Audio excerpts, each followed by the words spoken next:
पूरे आंगन में रामलीला मैदान, जो ऐतिहासिक मैदान पे उपस्थित सभी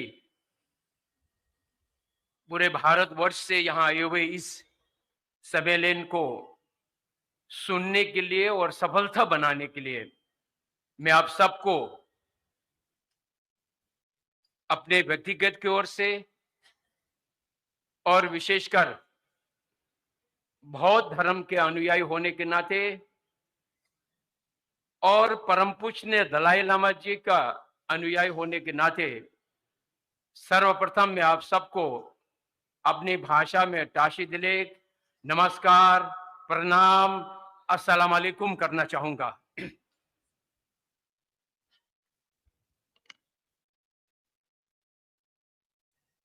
पूर्व वक्ताओं ने उर्दू में फरमा रहे थे,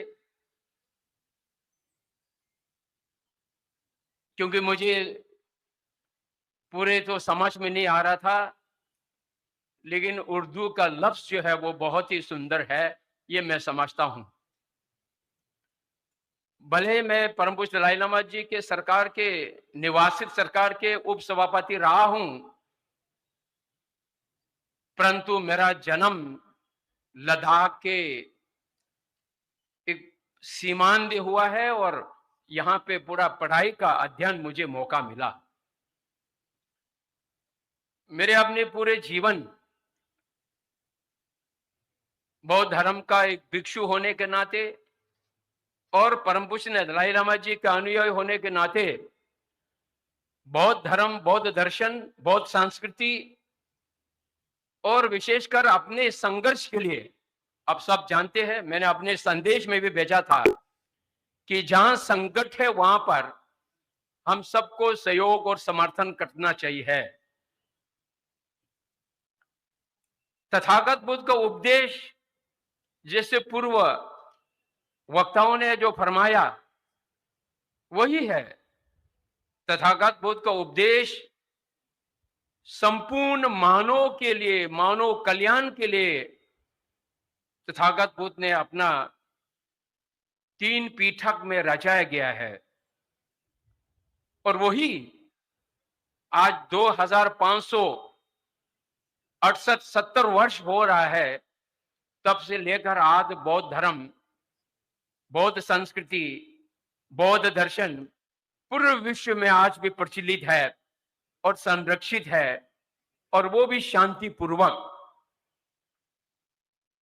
इसलिए इसी के अनुसार सभी धर्म अपने अपने धर्म गुरुओं के प्रवचन और अपने अपने धर्म गुरु के माध्यम से जो अनुयायी लोग प्रवचन को सुन के जो प्रयोग में लाता है, जीवन में प्रयोग में लाना चाहिए।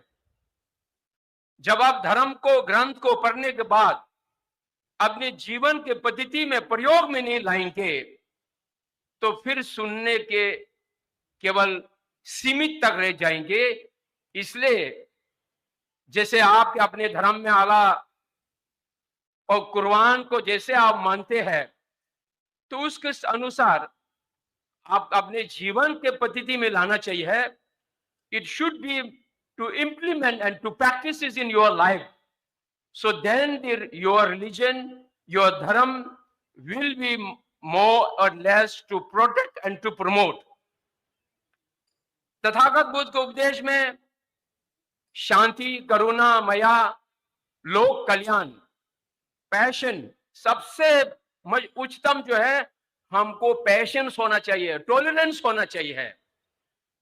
धर्म सुने, पूजा करे, दर्शन करे, लेकिन जिस व्यक्ति के पास टॉलरेंस नहीं है, पेशेंस नहीं होंगे, तो वो व्यक्ति एक संपूर्ण रूप से धर्म का, अपनी धर्म के अनुसार जीवन के पद्धति में प्रयोग लाने में सफलता नहीं होता है। तो इसलिए हमेशा अपने जीवन में धर्म केवल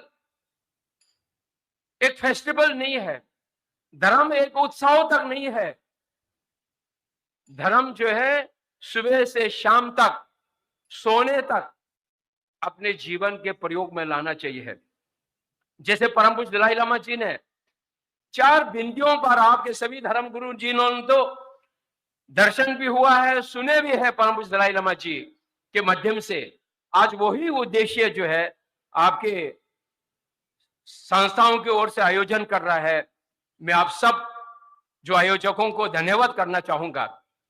परम पूज्य दलाई लामा जी ने हमेशा कहा है कि human values, to promote the human values, मानव जो विशेषताएं जो उसको एक मान्यता के रूप से अपने आप को, एक लोगों को एज अ ह्यूमन बीइंग मानव के रूप में, एक मान्यता के रूप में इज्जत होना चाहिए। To respect the each and every individual, बच्चे से लेकर सभी तक।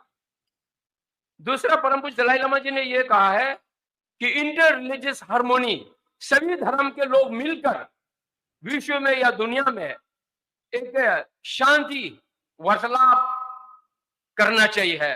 तो वही कार्यक्रम आज आप लोगों ने आयोजन किया है। हम सभी धर्म के लोगों को यहां बुला के आप लोगों तक कुछ न कुछ समझाने का। तीसरा, परम पूज्य दलाई लामा जी के विशेष करके कहते हैं कि भारत के विशेष संस्कृति, विशेष धर्म, भारत के अंदर जो जितना सभी धर्म के है उतना कहीं किसी देश में भी नहीं है। साथ रहकर, सामूहिक रहकर देश को विकास करना, समाज को सेवा करना, लोगों को सेवा करना। कोविड जैसे महामारी आई तो हम सब एकजुट होकर भारत को संरक्षण किया है, इंसान को संरक्षण किया है। उस समय इंसानियत को, सबको अपने आप को मौका देने का अवसर मिला है, सेवा करने का। ये अपने आप में धर्म, यही केवल धर्म के योगदान से मिला है, आध्यात्मिक शिक्षा से मिला है, आधुनिक शिक्षा से ये सब नहीं प्राप्त होता है।